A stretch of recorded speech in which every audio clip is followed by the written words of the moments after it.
Well folks, I'm at the St Mary's Catholic Church in Hokitika.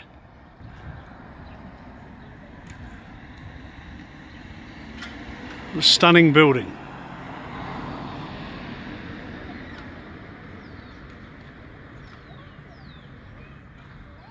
There are a group of students learning about the church. That was by pure accident, but what a great day to do it. The landmark St Mary's Catholic Church was completed in 1928, and it's on the corner of Sewell and Stafford Street. It's the largest church and the tallest building in Hokitika, and it's the only neoclassical church on the west coast.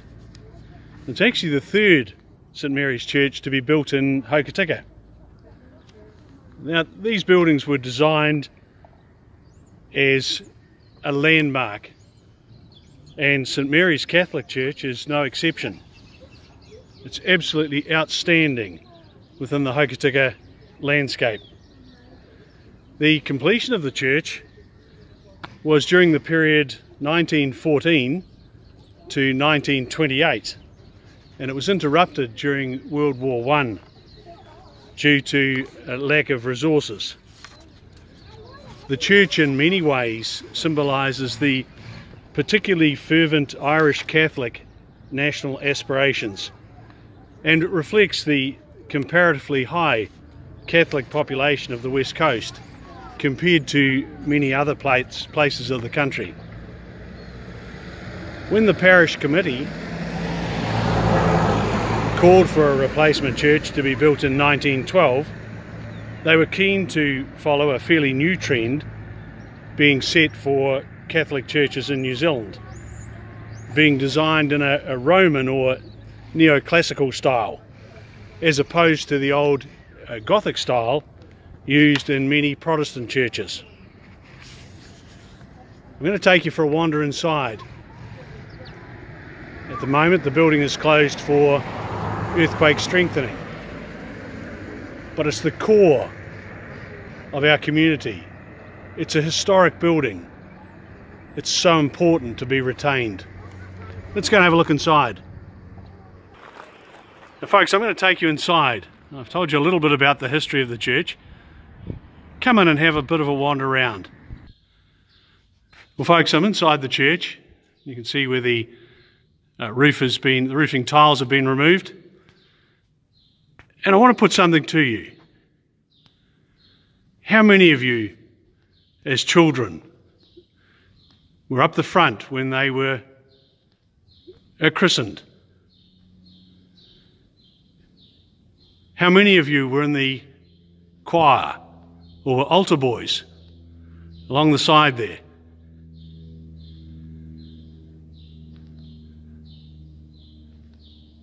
How many times did you come into this magnificent building as school children from St Mary's and all other schools? Were you married at St Mary's Church? It's pretty special. How many times have we all come to the church to see off perhaps an old friend who's died of old age, or more tragically, a young friend who was taken before his time, and had the comfort of the church as we saw them off?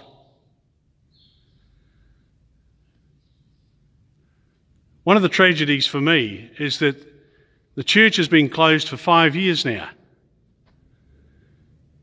So there are a number of people who have very, very strong faith that have been taken to their Maker without the benefit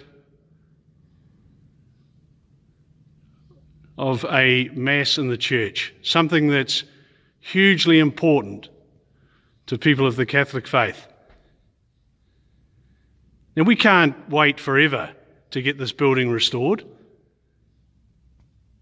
We have a new bishop in Christchurch, and I understand he's looking very favourably at how we can go forward. We have Shane Jones and his Provincial Growth Fund. But one thing's for certain, this building is the centre point. It's the largest building in Hokitika. It's the tallest building in Hokitika. And it's a centre point for the Catholic faith. And we have more people that are Catholics than any other religion.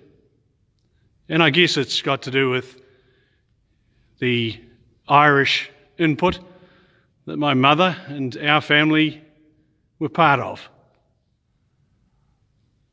I really want to come back in here at some stage on the day that the earthquake strengthening has been completed and be part of a celebration maintaining this most important building for Hokitika.